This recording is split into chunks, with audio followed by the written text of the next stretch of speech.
8 tanda Anda mengalami gangguan kecemasan. Setiap orang terkadang merasa gugup atau cemas, dan itu normal. Misalnya, ketika Anda perlu berbicara di depan umum tetapi tidak pernah melakukannya. Namun, beberapa orang merasakan kecemasan begitu sering dan begitu intens sehingga merenggut hidup mereka. Bagaimana Anda tahu apakah kecemasan Anda normal atau sudah menjadi gangguan? Ini tidak mudah. Kecemasan muncul dalam berbagai bentuk, seperti serangan panik, fobia, dan kecemasan sosial, sehingga perbedaan antara normal dan berlebihan tidak selalu jelas.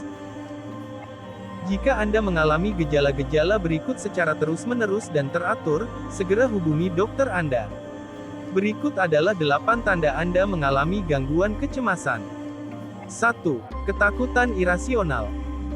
Ada jenis gangguan kecemasan langka yang terkait dengan situasi tertentu, seperti takut terbang, takut binatang, atau banyak lagi.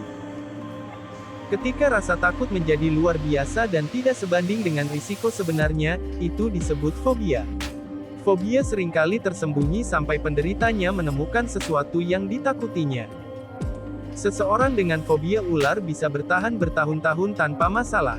Tetapi ketika mereka mencoba untuk berkemah di alam, mereka menemukan bahwa mereka sangat takut pada ular, sedemikian rupa sehingga ketakutan menghantui mereka. 2. Gangguan tidur. Gangguan tidur atau tertidur telah lama dikaitkan dengan berbagai penyakit fisik dan mental. Hampir setiap orang pernah mengalami insomnia, apalagi jika memiliki masalah pada pikirannya. Namun, jika Anda sering atau terus-menerus tidak bisa tidur karena terus-menerus mengkhawatirkan hal yang sama, misalnya uang, atau tidak ada alasan khusus untuk kecemasan Anda mungkin menderita GAD, Generalized Anxiety Disorder. 3. Ketegangan otot. Ketegangan otot yang konstan, seperti mengatupkan rahang, mengepalkan tangan, atau mengencangkan otot di seluruh tubuh, sering dikaitkan dengan gangguan kecemasan. Gejala-gejala ini dapat berlangsung selama beberapa waktu tanpa disadari orang. Olahraga teratur dapat membantu mengontrol ketegangan otot. Namun, ketegangan dapat muncul kembali jika kecemasan itu muncul kembali. 4. Gangguan pencernaan kronis. Kecemasan dapat dimulai dari pikiran, tetapi seringkali bermanifestasi dalam gejala fisik seperti masalah pencernaan kronis. IBS atau sindrom iritasi usus, yang ditandai dengan sakit perut, kram, kembung, gas, sembelit dan atau diare, pada dasarnya adalah gangguan pencernaan.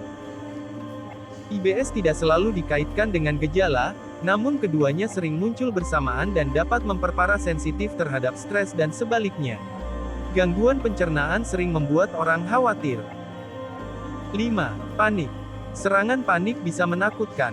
Tiba-tiba, perasaan ketakutan yang luar biasa menyelimuti Anda, membuat Anda tidak berdaya dan panik. Serangan panik dapat berlangsung beberapa menit dan mungkin termasuk gejala fisik seperti kesulitan bernapas, detak jantung cepat, kesemutan, berkeringat, lemas atau pusing, nyeri dada, sakit perut, dan merasa panas atau dingin. Tidak semua orang yang mengalami serangan panik memiliki gangguan kecemasan, namun orang yang mengalaminya berulang kali dapat didiagnosis dengan gangguan panik. Orang dengan gangguan panik khawatir tentang kapan, di mana, dan mengapa serangan berikutnya mungkin terjadi. Mereka cenderung menghindari tempat-tempat di mana serangan telah terjadi di masa lalu. 6. Trauma. Menghidupkan kembali atau menghidupkan kembali peristiwa yang mengganggu atau traumatis secara emosional, seperti kematian mendadak orang yang dicintai, adalah ciri gangguan stres pasca trauma PTSD.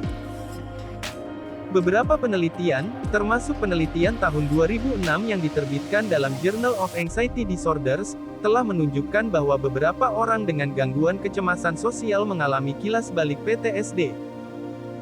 Banyak dari mereka yang merasa trauma karena ditertawakan di depan umum.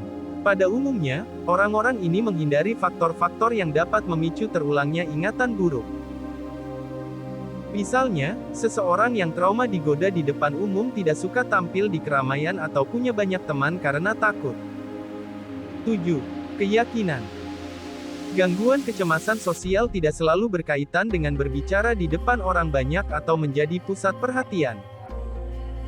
Dalam kebanyakan kasus, kecemasan dipicu oleh situasi sehari-hari, seperti percakapan antar pribadi di pesta atau makan dan minum di depan sekelompok kecil orang. Orang dengan gangguan kecemasan sosial cenderung merasa bahwa semua mata tertuju pada mereka. Akibatnya, mereka menjadi gugup, tersipu, gemetar, mual, berkeringat, atau kesulitan berbicara. Gejala ini bisa sangat mengganggu dan menyulitkan untuk bertemu orang baru dan menjaga hubungan baik dengan orang lain, baik di tempat kerja maupun di sekolah. 8. Khawatir berlebihan. Gangguan kecemasan umum adalah bentuk paling umum dari gangguan kecemasan.